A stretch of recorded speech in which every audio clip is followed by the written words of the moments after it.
What's going on, everyone? Vampyr Gaming here, and today we're with some OP09 content for what I think might be one of the better decks in the format. That, of course, being the Structure Deck 10 Monkey D. Luffy. For those unfamiliar, his ability is if your field has 0 Dawn, subscribe, or your board has 8 or more Dawn. If your field has 0 Dawn or 8 or more Dawn, add 1 Dawn from your Dawn deck as active. So essentially on 8, he has an ability to ramp to 9, and then consecutive turns 2, if you utilize Dawn minus, you can ramp 1 back up on those turns and get an active. So it lets you go. You essentially have 11 Dawn as long as you have a purple card that minuses. And he's a 6k leader, 3 life. So what's so great about this leader for this deck is we get the introduction of 10-drop Shanks. And again, this deck has purple, so you can ramp and you can play this. But we're 6k leader, and Shanks' ability is all your opponent's characters have minus 1,000 power. So once you establish this, forever static, as long as he remains on the board, all your opponent's characters have minus 1,000 power. So you're a 6k leader, which already creates a 1k deficit from 5k leaders, and then you do this, and then you have a 2k deficit between every single character. And so you get instantly, with this body, your leader and him become a free 2k for every single attack. And then you can stack these, plus he has rush, so you can use him to clear troublesome bodies.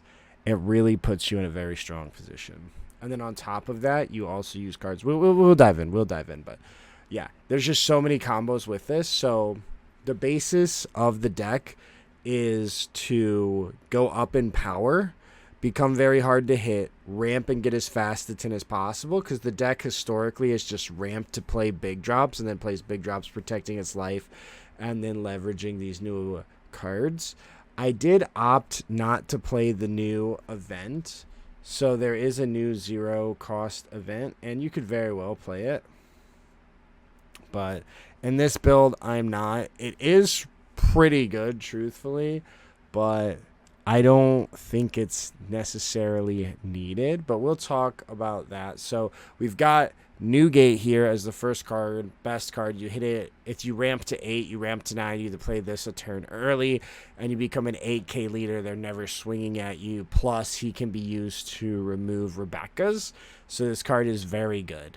And then on top of that, then you can follow up with the Shanks. But we're also playing 2 Dragon. 2 Dragon is top end just as a choice. So if you hit that 9, because when you go 8, your 8 Dawn turn is automatically 9. You have this, you get to go 8, or you can go 9/9 on that turn if you want.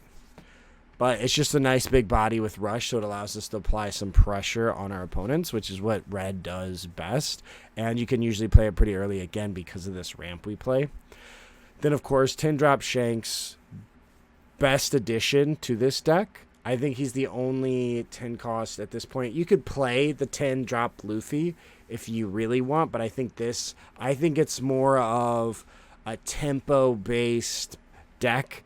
Like, there's a lot of different ones. There's like a heavy aggro. I think this is a more tempo control-ish and just holding and leveraging your ability.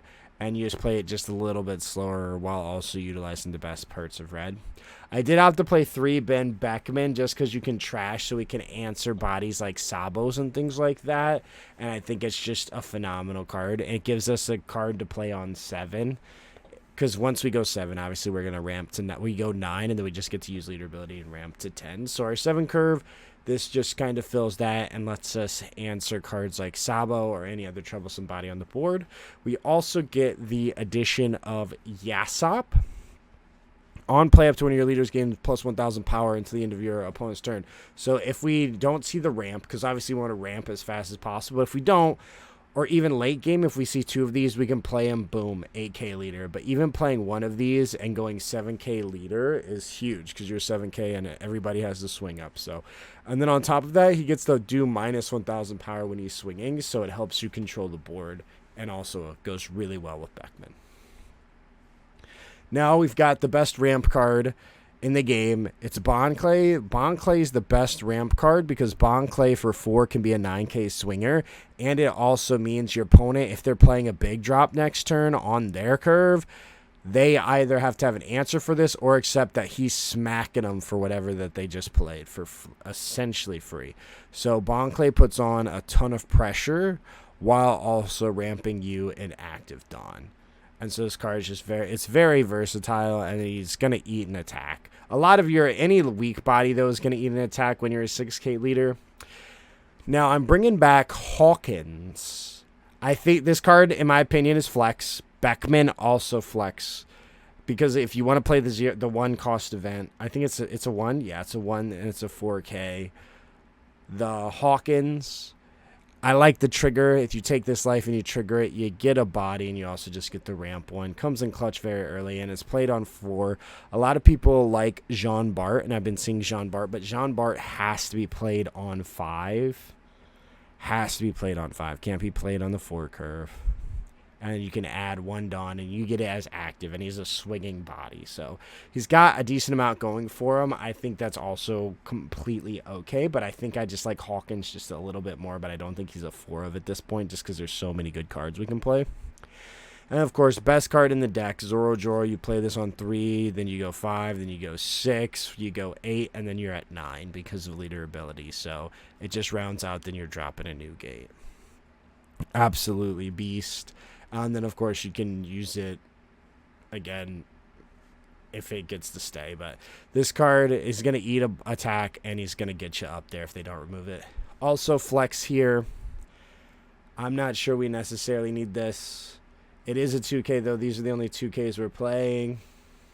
And so with that, I did, of course, include the 0-cost event. But Double Finger is another ramp card. You can trash it to trash a card from your hand on play to ramp. It does cost you resources, and it isn't very effective because you're playing a 2K.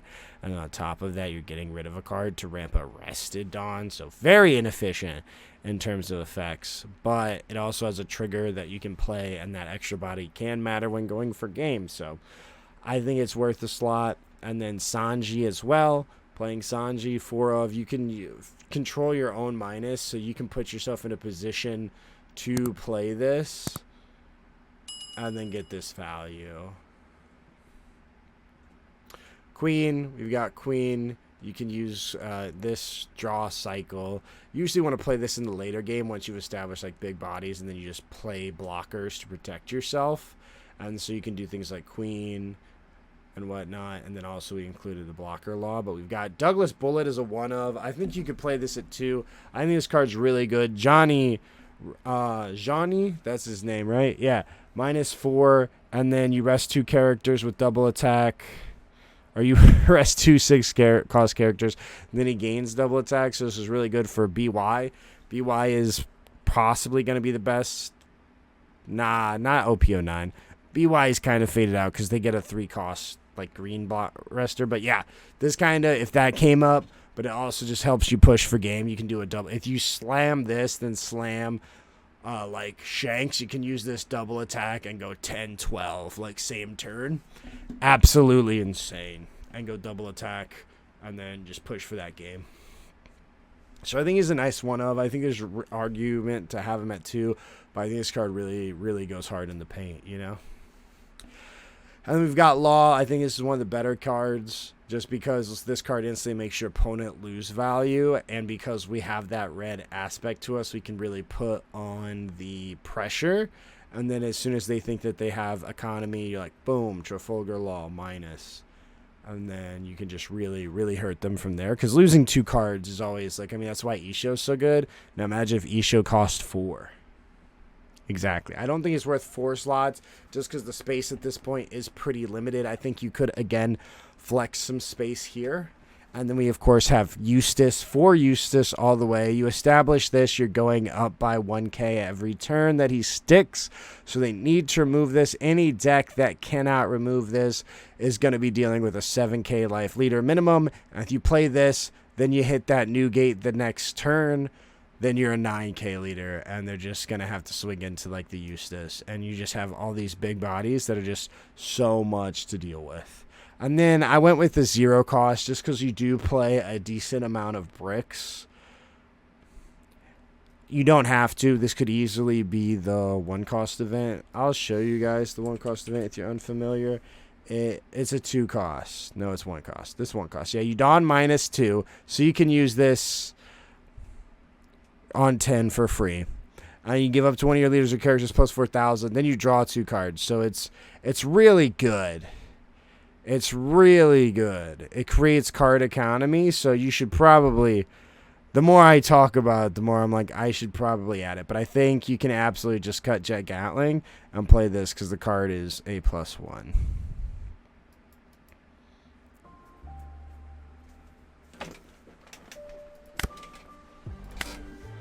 Alright, we're at 2. We'll just go ahead and pass. The thing is, Shanks, like, they're the same leader, except this one's static for every character. They're going to go here. We're going to take it. We see Zoro. We see the Shanks. That's what we like to see. We're going to go ahead. Drop this. Swing here. He can use his effect if he wants. But then he still has to give us a 1K. Yeah.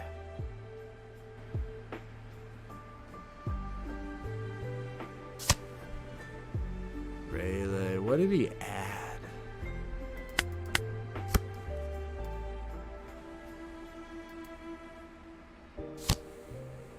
Okay, great. Look at that. We're going to trash this fool. He's going to go there. I'm going to go ahead and give him the 1.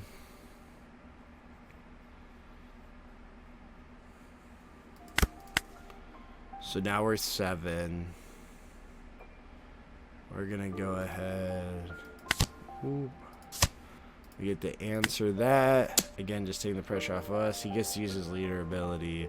We don't get to go through, but that's fine. Then we're going to go 9, 10, and we're going to drop the Shanks.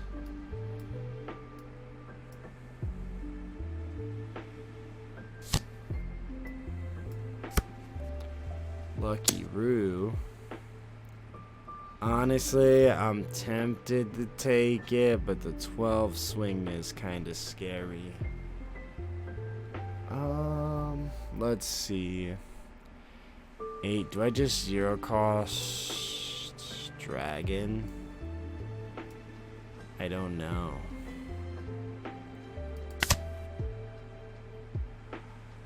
I'm not gonna trigger because I want to drop Shanks.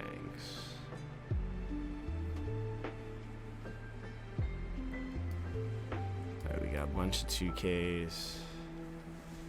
Okay. Maybe I even just drop Newgate here.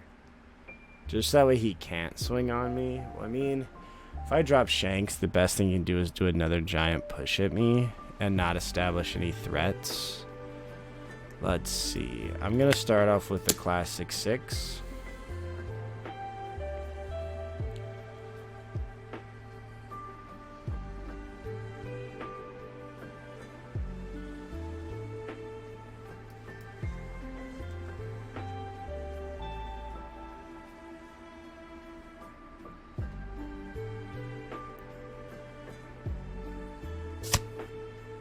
Okay, I think he's playing his resources incorrectly, truthfully. 7. I'm gonna go here. And then we're gonna go ahead and drop the Shanks, go 12.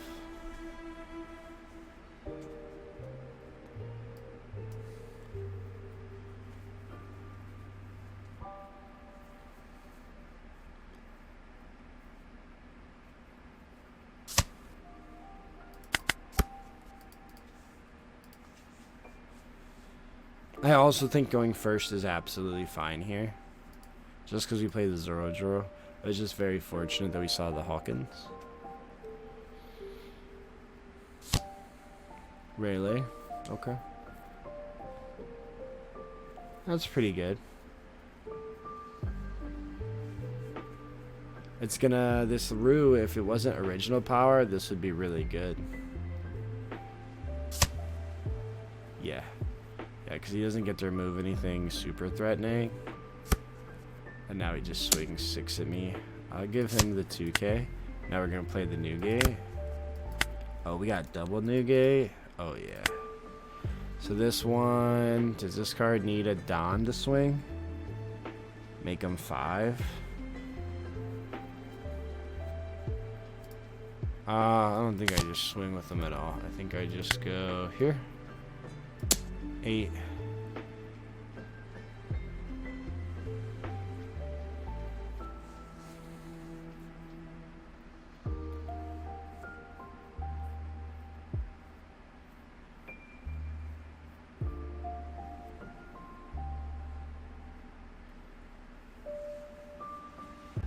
And then again, we're creating that big deficit because he's a 7 and I'm an 8. So it's like, ooh, and we got another one to smack down. And a decent amount of counters. So,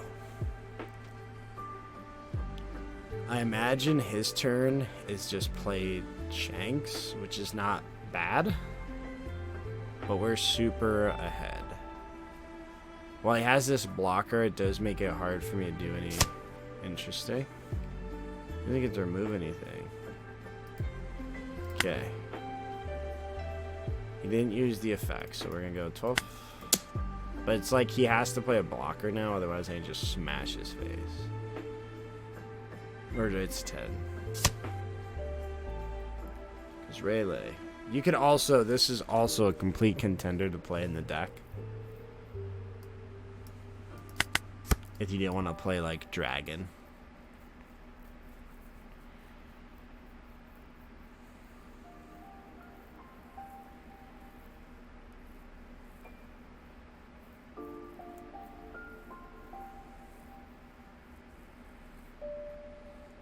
Because then, like, whatever happens, worst case, I just clear his board. Yeah, like, his best turn here is to play Shanks. But in doing so, he doesn't get to attack me at all. Or he gets to attack me with Shanks. And it's an 11 at 8. So I just give him 2 2Ks. And he gave up his blocker, so I'd probably just clear the Shanks. Actually, I still probably just... Maybe I still just push game. So we're going to start off 9, and he has to counter out of it. And then I go 12, and then if not, I just clear the Shanks.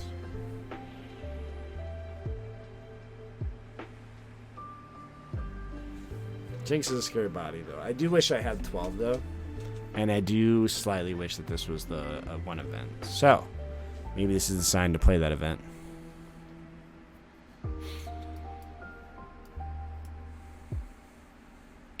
Because that event would stop Shanks. Ooh. That's some mad work. Ha ha ha! That's crazy. Wow. How much do I actually care? I think I'm supposed to let this go. He can't do anything if not. What does that cost me? I can clear this body, so he shouldn't be able to take me out. This costs me 2K 0, so this is 3 5. I think I'll do this. I'm gonna do that, yeah. We just can't go anywhere else. Yeah.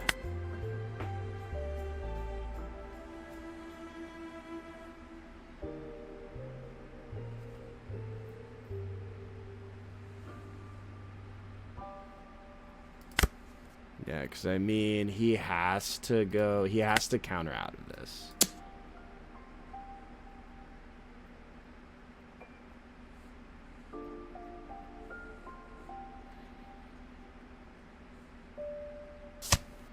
Okay, he gives me a 2. He gives me a 2. I think I go... I can clear this, right?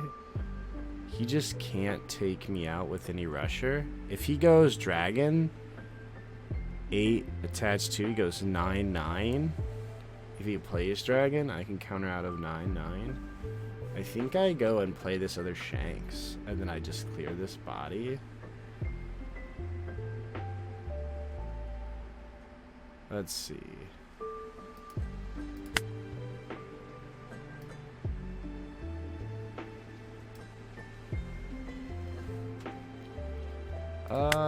This is tough.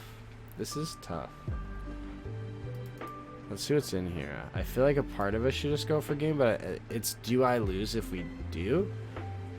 Maybe I just play another new gate. I think another new gate's fine. I think I try to clear this. Play another new gate. Let's see. I'm sure I just get this, yeah?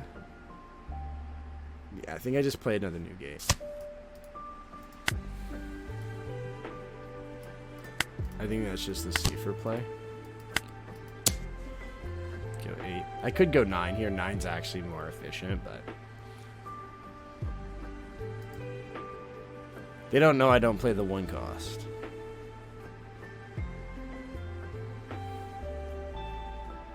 But yeah, Newgate's MVP of this.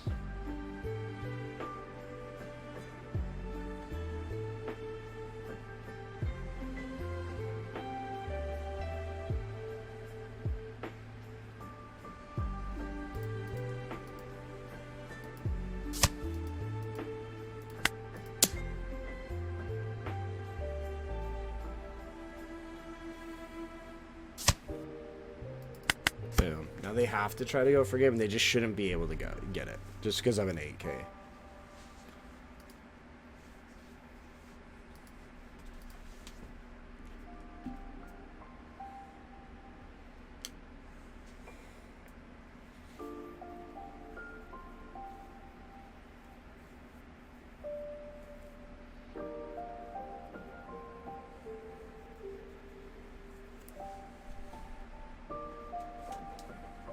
And you just chain that top in, and it's so strong.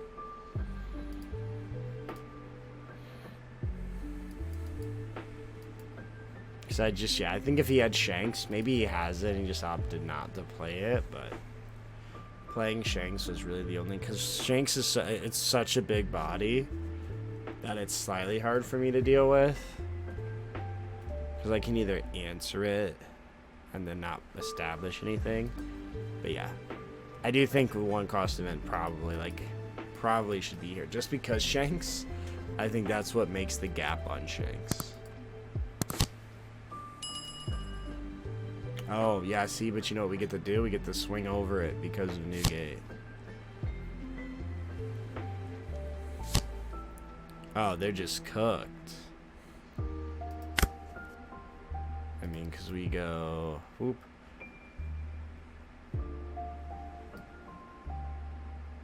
Two here. Ooh, KO. No, they have to block with this one. They have to block with this one. Honestly, I probably should have fished the 7. But I did want to get rid of that blocker. See, these cards just go so well together. Same with the 7 cost Newgate. I think the 7 cost Newgate's also valid, but I think this card is just slightly better here. I like the 7 Newgate more in Shanks. Yeah, that's smart. That's smart. Now we poke them with a 7. Yeah. Makes sense. And then we're going to go 11, 12, 13.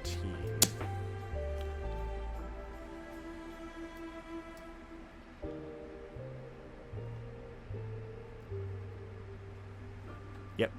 They did have the Shanks. They also had the new game. But yeah, that is the list. Let me know what else you would like to see. Let me know what you're playing in your list and if I should add in the 1 cost. I think I should. I also think Double Finger. Maybe I just replace Double Finger with the 0. Because this card, when you trigger it, lets you ramp, which is another reason why we're running it. But yeah, let me know what you guys think in the comments below.